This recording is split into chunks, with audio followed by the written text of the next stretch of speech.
welcome back to my channel. If you're new here, my name is Allie, and today I have a book haul for you guys. Also, I made these cute little devil horn like headband situation, kind of for like a Halloween craft. So yeah, I wore it while I was doing my makeup earlier, and it just kind of has become a part of the outfit at this point. I don't do book hauls too often, so when I do them, I have a good amount of books. I think I have around 40 to show you guys that I've accumulated over the past couple of months. And I also am kind of strategic about it. I organize them by where I get them. I think it's just fun to look back on and just to kind of have for my own memory's sake to be like, where did I get that book at again? And then go back and be like, oh yeah, I thrifted that one, or I bought that one here, or so on and so forth. So first, I'm going to start with the pile that was free to me and given to me by an amazing friend. I still can't believe he gave me all these books, but he was going through, as I knock them over, he was going through some of his books this last summer and had asked me if I wanted any of these because he gets book of the month, and I was like, sure, I will definitely take some of the thrillers that you would recommend me. And so he put together a stack of kind of like more so thriller, 1 or 2 horrors, and then I think another one that's like a little differently. I think I have them all here though, but these are all book of the months.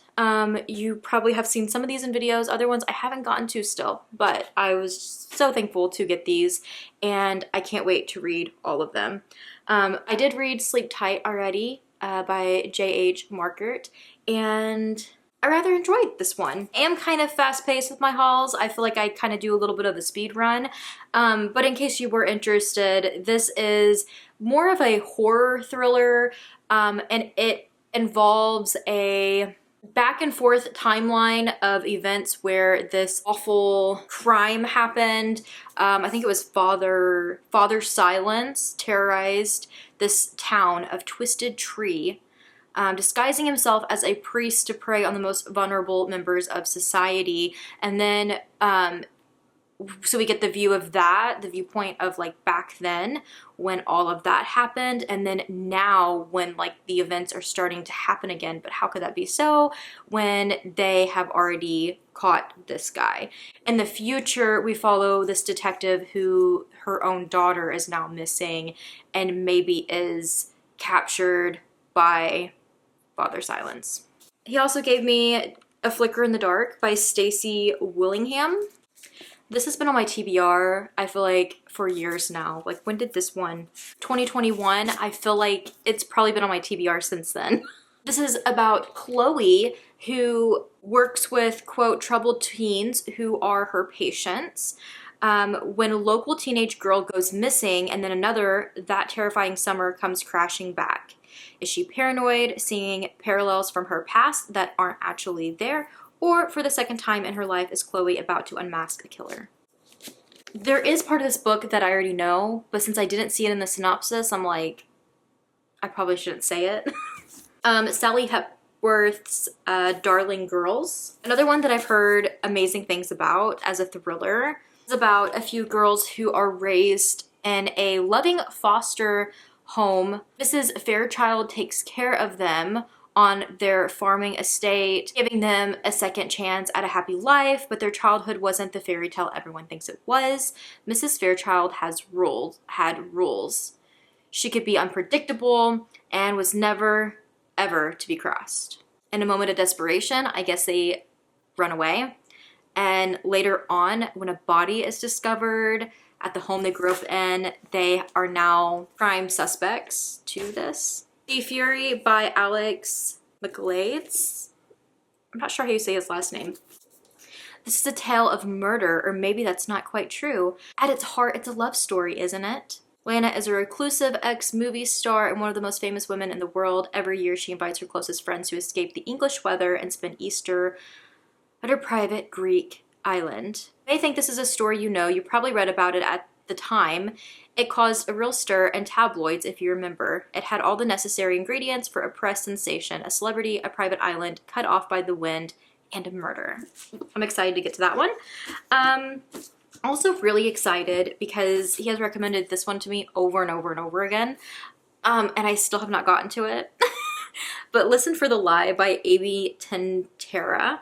This is about two girls in a small town, and then one of them is found covered in blood, covered in like the other girl's blood. Now everyone thinks that she is a murderer. It's been years since that horrible night, a night Lucy can't remember anything about, and she has since moved to LA and started a new life. Now there is a huge hit podcast, Listen for the Lie, and its two good-looking hosts, Ben Owens, have decided to investigate Savvy's murder for the show's second season. Lucy is first to return to the place she vowed never to set foot in again and solve her friend's murder. I've heard the audiobook for that one is great too, so I may have to do a tandem there. The Ministry of Time, this is by Colleen Bradley, if I'm saying that correctly. I believe this one I think is supposed to be a little bit of like a fantasy, but I've heard amazing things about it. A lot of people really liked this one. An ingeniously imagined, hilarious romp through time, space, and the human heart that announces an exhilarating new voice in contemporary fiction. In the near future, a civil servant is offered the salary of her dreams to work at the top secret project. A recently established government ministry is gathering expats from across history to establish whether time travel is feasible for the human body, but also for the fabric of space-time. It's supposed to be a fun fusion of genres and ideas. I want to say there's quite a lot of genres going on in this one, but I'm really excited to get to it at some point. I don't have plans as of yet, but yeah, that is all of the books my friend gifted me. So thankful. Shout out and thank you to them. Next up, since I have it sitting here right next to that, I wanted to show my one book of the month that I picked for last year. I resubscribed in December and I haven't picked one out since. I'm kind of just like on hold with it unless one really catches my eye.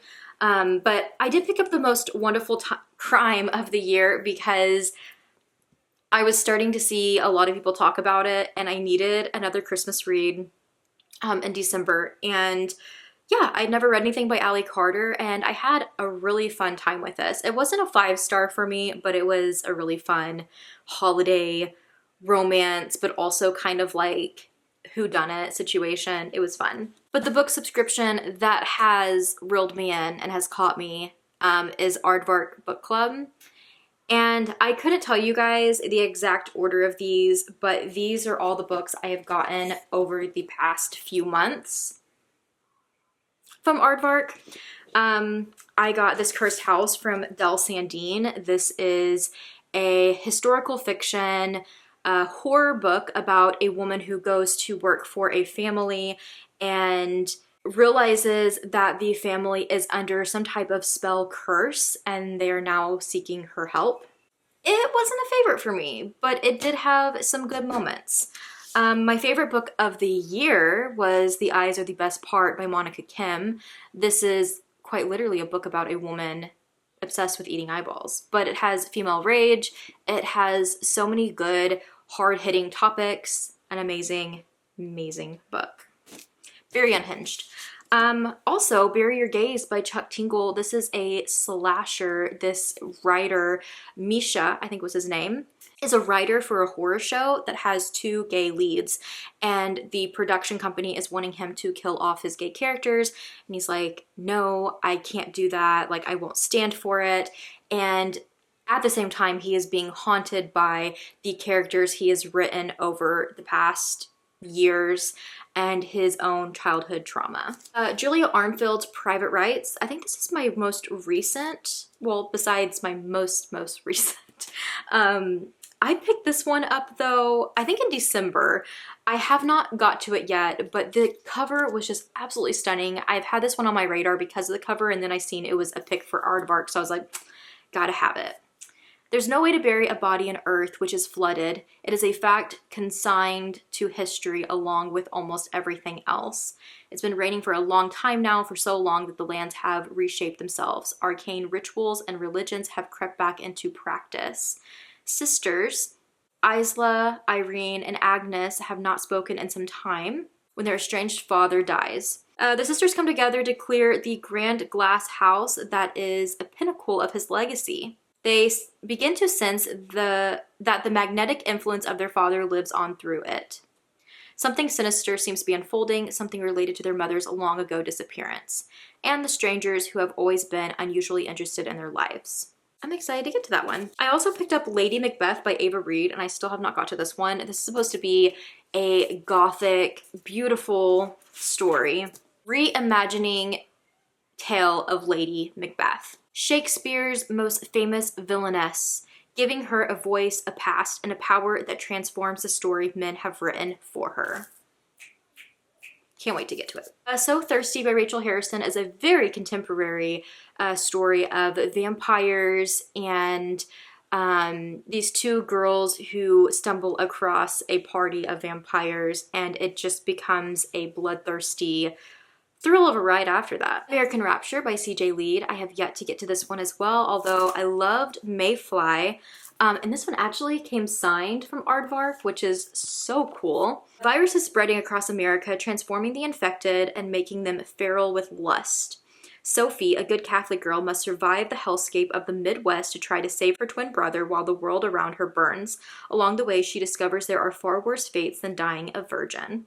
It's gonna be an unhinged, but probably fantastic time. And lastly, my February pick, Hungerstone by Kat Dunn.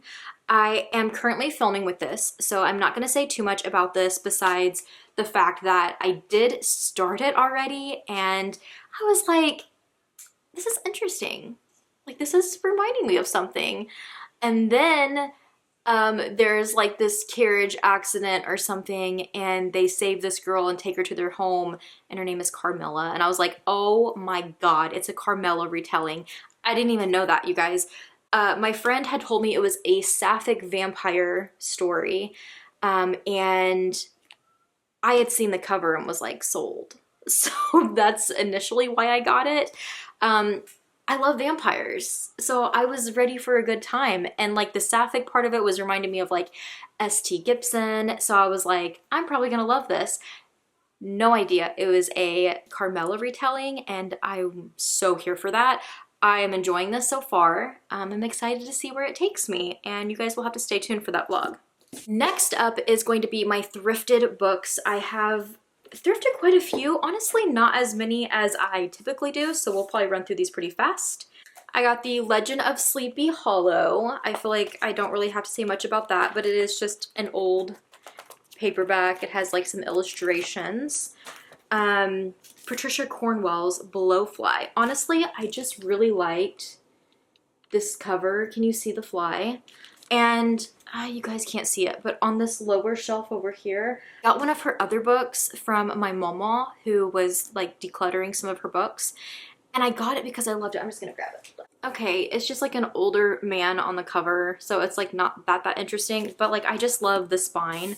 I love the green so much that I started looking into it, and I found out that it's kind of like a crime fiction type of ordeal. I want to say the main character is this girl who works like in the morgue, if I'm not mistaken, but both of these are part of that series. So obviously I need to do more research. I'm nowhere near ready to start this series, but it's on my radar and I kind of want to try it. Every time I go thrifting, I see a bunch of Patricia Cornwell, so I feel like she might be one of the next I pick up a lot. She looks like Meg Ryan. Side note.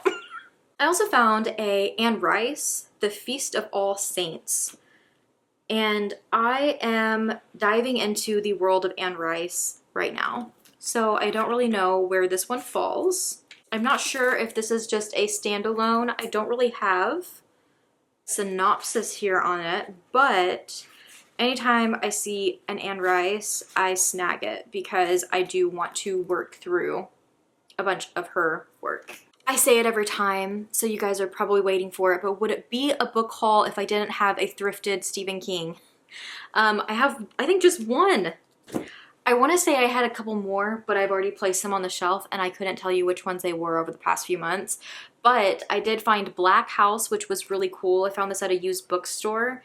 And this is, I believe, after Talisman. So I was stoked to get it because I need these for my Dark Tower expanded. But this is kind of, I want to say, a sequel. I don't know for sure. I don't know too much about this or the Talisman, but I do know I need them for my extended Dark Tower read, and I've never read these from Stephen King, so I'm really excited. But it is with Peter Straub. I also found an Ira Levin, which was really cool. I've never read The Boys from Brazil, but honestly, I thought it was so cute with the paperclip, and then the edges are blue. So cool. Couldn't pass that up. And also The Night Shift by Alex Finlay.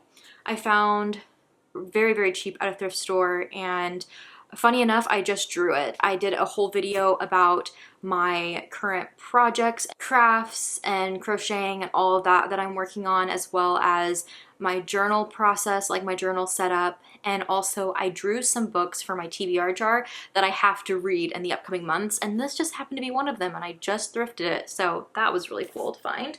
But yeah, this is just a thriller. It's New Year's Eve 1999. Ooh. Y2K is expected to bring chaos, planes falling from the sky, elevators plunging to earth, world markets collapsing, a digital apocalypse. None of that happens, but at a Blockbuster Video in New Jersey, 4 teenagers working late are attacked. Inexplicably, only one survives. Police quickly identify a suspect, the boyfriend of one of the victims, who flees and is never seen again. 15 years later, 4 teenage employees are attacked at an ice cream store in the same town, and again, only one makes it out alive. That's all I want to read, because I feel like the less you know from the synopsis of a thriller, the better, but I'm excited to get to it, especially now that I've drawn it and have to. These were not thrifted, but they were second hand, if you will, because I ordered this off of Pango. And let me tell you, I don't order from Pango Books too often because every time I go, I always try to check out the seller and see what all they have listed, and if there's quite a few I can buy from them, even if I don't get free shipping.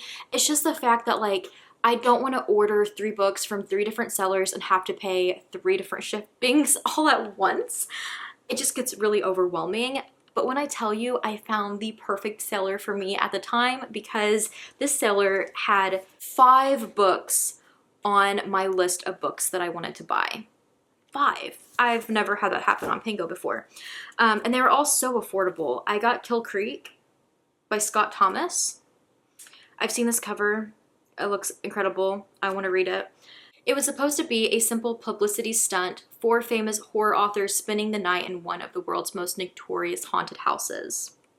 Gotta read it. Another one that's been on my radar for so long is Confessions by Kanae Minato. I'm not sure if I'm saying that right. But after calling off her engagement in the wake of a tragic revelation, Yuko had nothing to live for except her only child, 4-year-old Minami. Now following an accident on the grounds of the middle school where she teaches, Yuko has given up and tendered her resignation. First, she has one last lecture to deliver. She tells a story that upends everything her students ever thought they knew about 2 of their peers and sets in motion a maniacal plot for revenge, narrated in alternating voices with twists you'll never see coming. Confessions explores the limits of punishment, despair, and tragic love, accumulating in a harrowing confrontation between teacher and student that will place the occupants of the entire school in danger. You'll never look at a classroom the same way again. I've heard this is incredible. I hit the jackpot for Nat Cassidy. I'm honestly trying to collect all of the books from my favorite authors, so this was just wonderful. I got not only Mary, but also Nestlings. Mary is about, it's kind of like a reimagining of Carrie, but it's about Mary, who is going through the early stages of menopause and tackling that, but also it's like kind of a free fall into insanity as well. Like she's really going through it. It is a wild ride, a wild time, but so incredibly good. I love Nat Cassidy's writing style so much.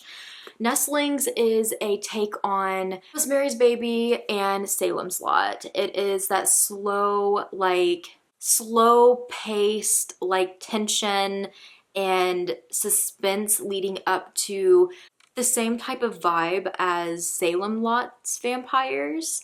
But it also takes place with this couple who are going to be living in this like amazing apartment that they just got the lease to, and everything is just kind of like eerie and kind of going downhill, and they're questioning things, and it's just getting more and more questionable as it goes.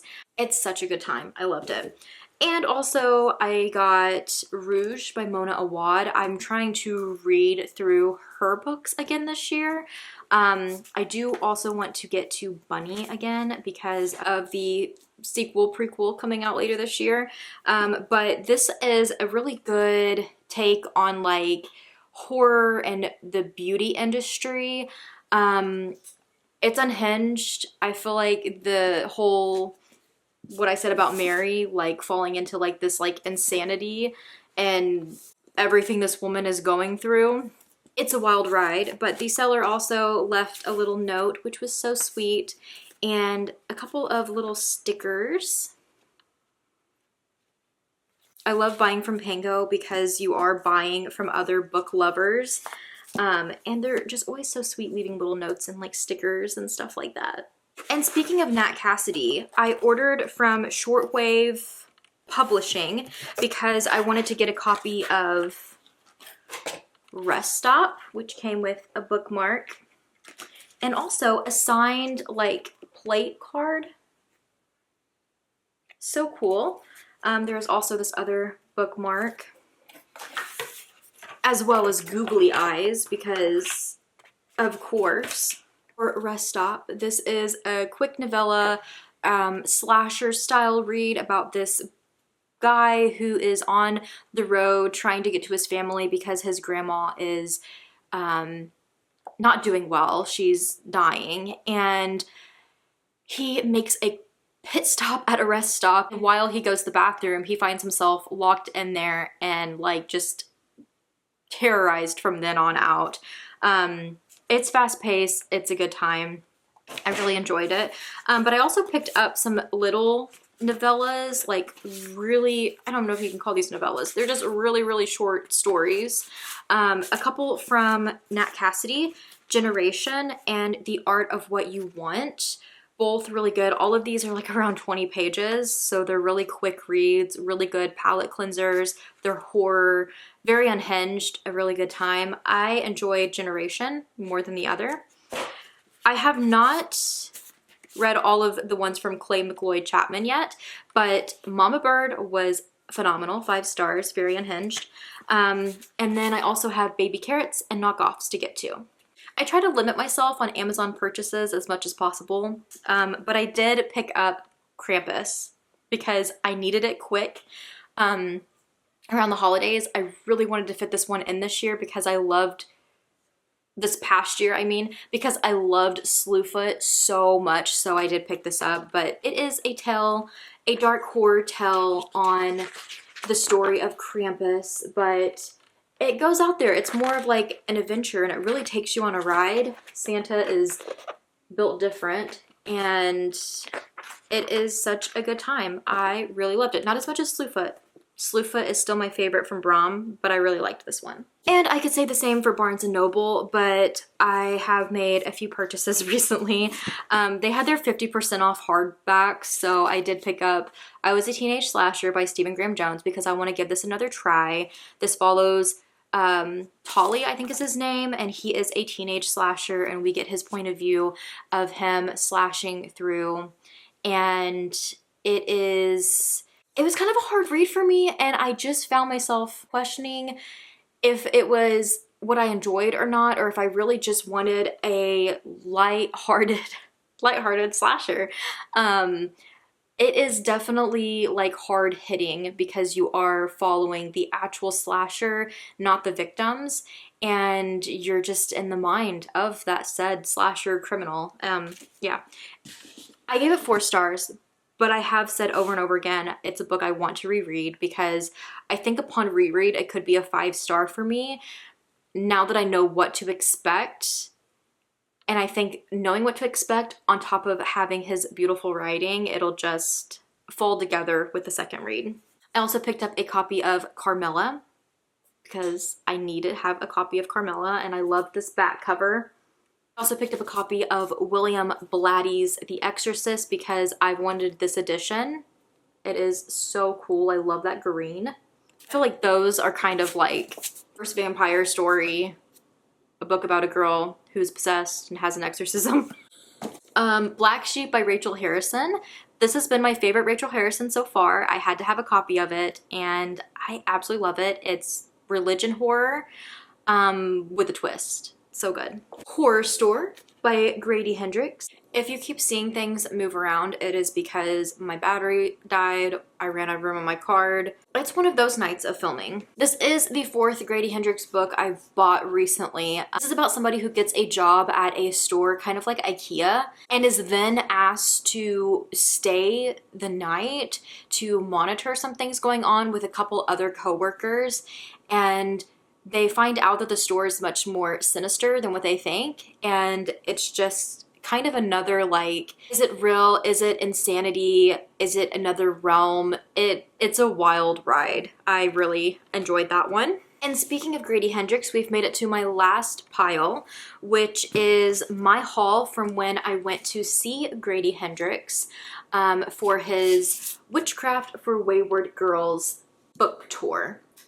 This is about young girls who go and have to stay or are sent off into this like church home type of ordeal. They are all young, pregnant girls who are not, or like are unwed. So they have to go and live together. And I think it touches a lot on like the childbirth and I mean, witchcraft, hopefully. I'm really excited. I loved the book tour so much and how much he delved into all of the history on witches and witchcraft and just the everyday woman being called a witch because of whatever reason. I'm excited to see where this one takes me, and I'm sure I will probably cry and have a good time with it. I also picked up a copy of How to Sell a Haunted House. These are also signed by him. You guys will see my vlog at some point, I promise. I just have not had the time to sit down and dedicate to just this book to finish out that vlog, but I did vlog some of the trip. I read this one a while ago. I really liked it. It was about this brother and sister. Their parents have passed, so they are going back to get the house ready to sell it, only to find out that it is kind of haunted. Then My Best Friend's Exorcism I just recently read, and it is my first 5-star from Grady Hendrix. I loved it so much. This is about these young girls who are just casually hanging out and a tragic thing happens that injures one of them and leaves her stranded by herself for a little bit. And when they find her, they think that she's just temporarily hurt, but things start to go south and she starts to act very differently and she's starting to show signs of being possessed. It also like takes place in the 80s. It was super cool. Such a fun time. I think that is all. I also have my first ever Fangoria magazine. It's not a book, but this is so cool.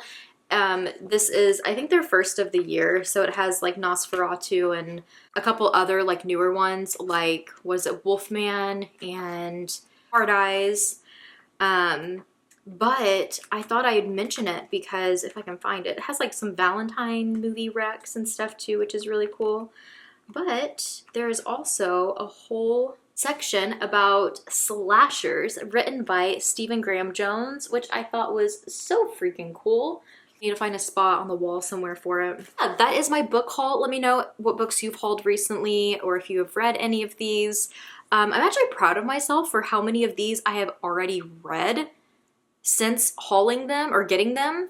But yeah, I thought it was about time to show you guys my recent haul.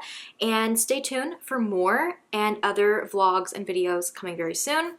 Thank you so much for hanging out with me and watching, and I will see you in my next video. Someday.